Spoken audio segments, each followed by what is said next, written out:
Hi everyone, Tristan here from flytyingyarn.com and the YouTube channel Tenkara Addict. Go check out that channel if you want to see me fish and catch fish with the flies I tie on this channel. In this video I'm going to show you how I tie the Utah killer bug. This is a nymph. This is a weighted nymph. It's very easy to tie. This is actually the first fly I ever learned how to tie, so pretty simple, very effective.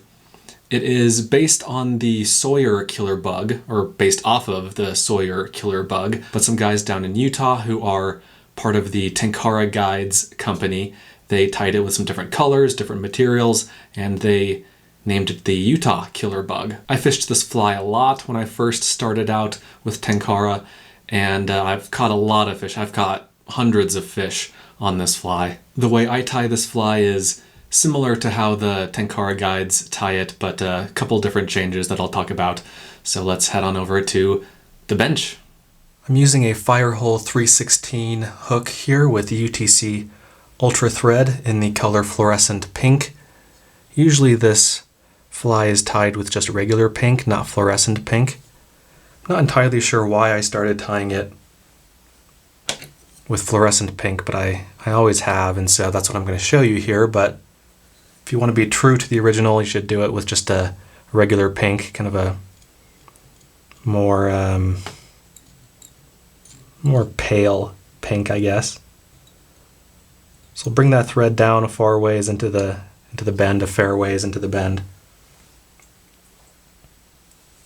And then we'll add some weight in the form of UTC Ultra wire. This is medium ultra wire, copper.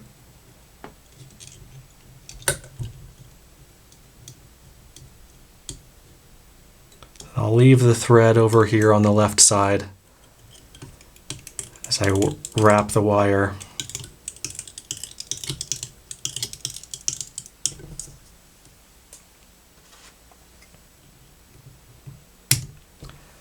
A guy freaked out that I used scissors to cut my wire in the last video. But don't worry, those scissors are my specific scissors I use to cut wire, so it's okay, I promise. Alright, you can cover up as much or as little of that as you care to do. And then what makes this fly the Utah killer bug is the yarn color. So this uses Jamieson's Shetland Spindrift yarn in the color Oyster. This yarn is kind of an overall pinkish hued yarn, but on closer inspection it's kind of off-white with some reddish brown fibers and even some green fibers. I don't know if you can see the green in there, but we'll tie this in.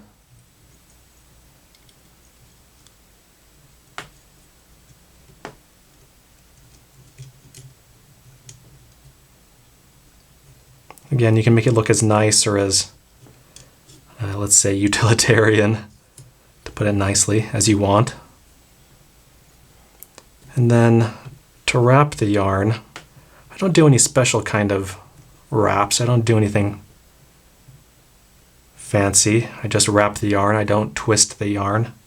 I just wrap it.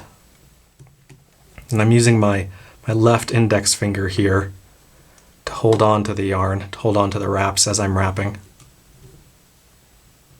Just to keep it in place to make sure it doesn't slip or anything.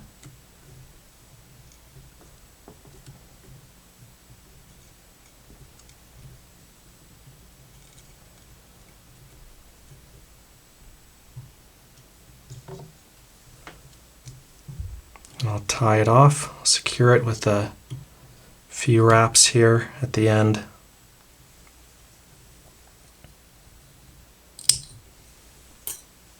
Do a couple more wraps.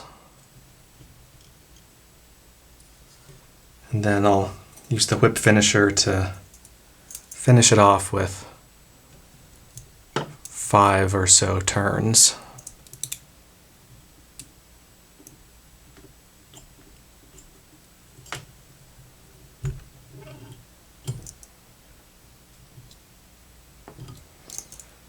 There you go.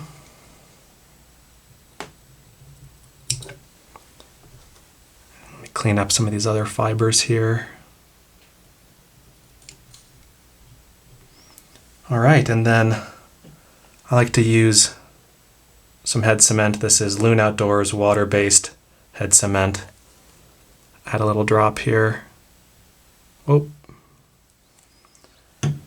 There you have it. That is the Utah killer bug. Again, it's an effective fly, and it's not a traditional tenkara fly. Traditional tenkara flies are not weighted, and they usually have a hackle of some kind. But for some reason, this fly has been embraced as a tenkara fly. But obviously, you can use this with any fly rod, and it'll be effective. Yeah, let me know if you have any questions. And again, if you want to pick up some of this lovely Jamieson Shetland Spindrift Oyster yarn for yourself, you can head on over to flytyingyarn.com. I'll be happy to supply you with that. And I'll see you guys in the next video.